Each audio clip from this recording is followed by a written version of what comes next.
If you've been trying to understand yourself or the people you love, and some of their needs just do not seem logical, this may help.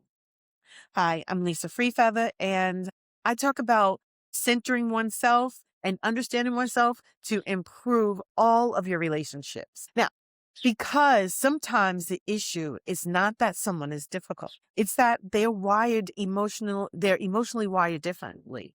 One of the fastest ways to start seeing that is through the moon sign. A lot of people know their sun signs, and fewer people really understand their moon sign.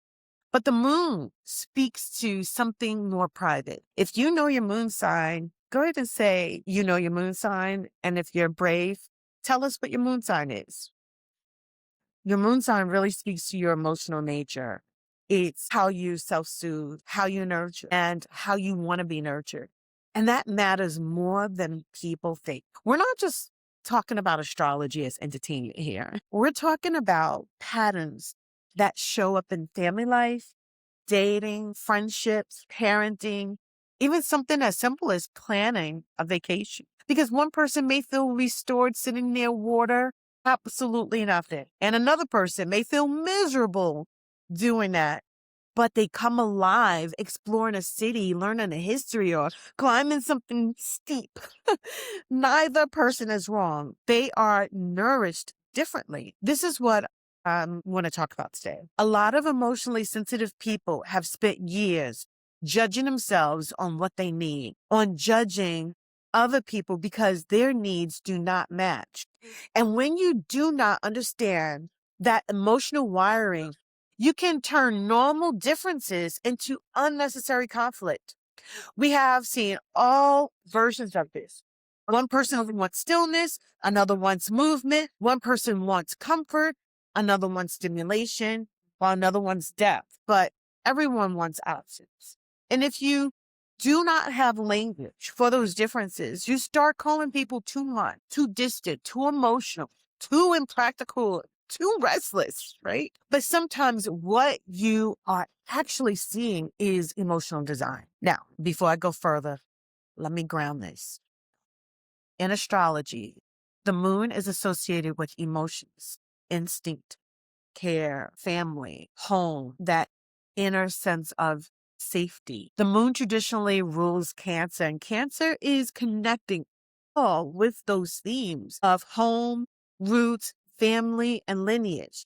This is part of why the moon has been linked symbolically with memory, ancestry, and what lies beneath the surface. Even outside of astrology, people have always been fascinated by the moon.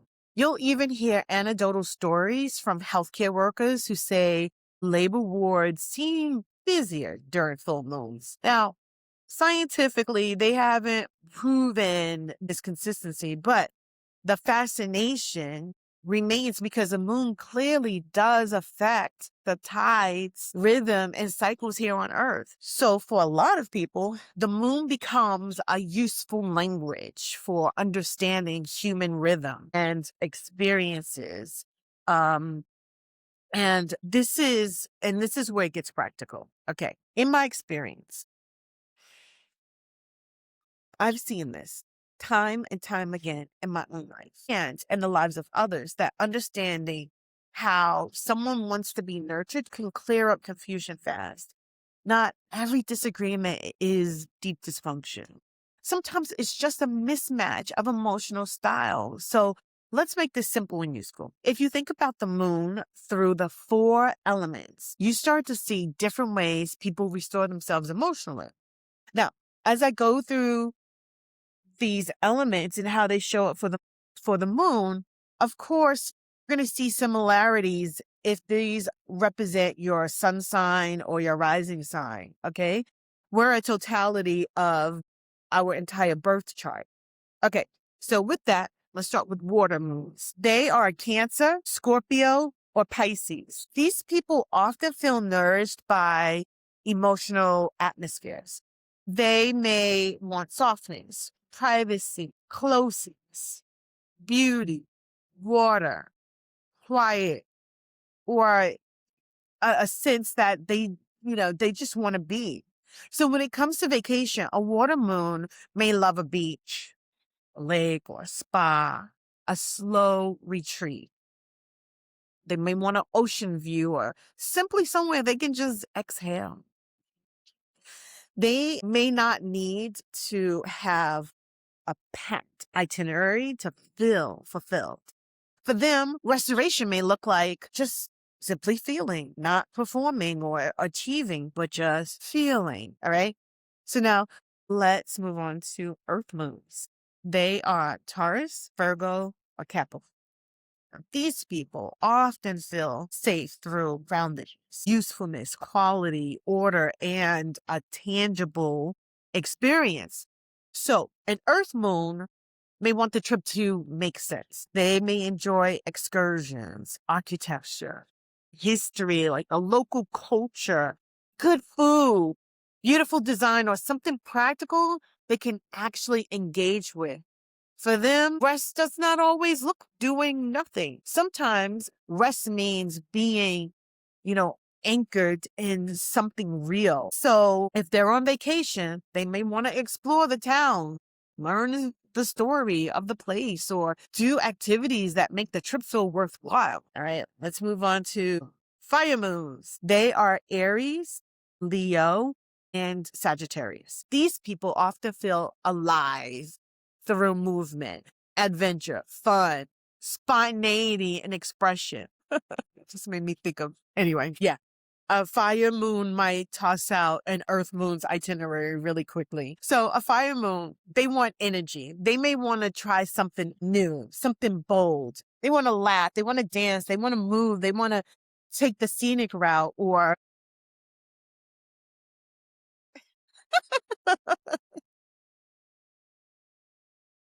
okay, so they may want to take scenic route or say yes to something that, will make the story better later. Like me opening up this umbrella. All right, let me see if I can move this back. So now for them, vacation might need heat, a little aliveness, a little spark. Too much stillness can start to feel, deadening to them. Let's move on to air signs. Gemini, Libra, or Aquarius moons. Okay. These people often feel nourished by mental stimulation, variety, perspective, conversation, and social energy.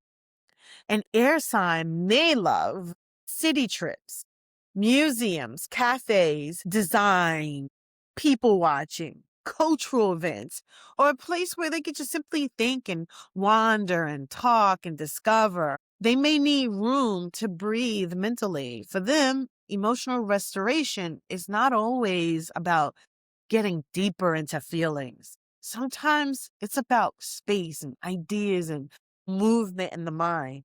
So now imagine what happens when two people with very different moons need to travel together and they don't know this. One person is thinking, why are we doing nothing all day long? And the other person is thinking, why are we rushing through everything? One person, feels loved by rest and the other feels loved by shared experiences and activities. And that's something small that, can become a complaint pattern. This is why I think moon language can also be helpful because it gives people another lens and it can stop making everything a moral issue or stop assuming that your preference is the correct preference and that for everyone, right? And you start asking better questions like, what actually helps me feel emotionally settled? What helps the other person feel emotionally settled? Where are we naturally different or have similarities? And how can we account for that without making the other person wrong?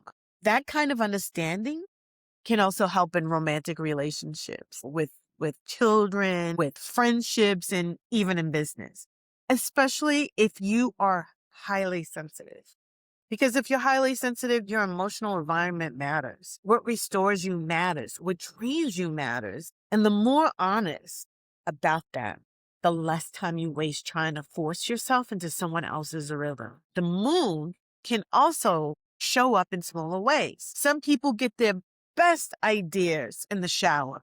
Some people need a beautiful bathroom to feel at home. Some people are pulled towards water and they need to regulate. Some people need texture, quiet, warmth, a view, conversations, movement, or solitude. These things might seem small, but they are often clues. And once you understand that, you can stop dismissing your needs just because they are not easy to explain. Not everything true about you will sound logical on paper. That doesn't make it less true. And remember, we have all of the zodiac signs in our charts, and we can be any of those at any given time. Okay, now, if you ever looked at your own preferences or someone else's and you've thought, this doesn't make sense, the moon might help you understand what logic cannot. And if you want to go a layer deeper, the moon is not just about the sign. There's also the phase of the moon. If you're still here, comment moon below. Comment moon below. Okay, so there's also the phase of the moon that you're born under that can add another layer to how you move through life. Let me know if you want a separate video on that because, that's its own conversation. Let me know below in the comments. Okay, but for today, let's start here. Look at your moon sign. Look at the moon signs of the people closest to you and ask yourself emotionally, ask yourself where emotional misunderstandings may actually be differences in how people receive care. That alone can soften a lot. And now, if you want an easy, relatable way to start exploring this, I made a free moon and music PDF. It connects moon signs with musical artists.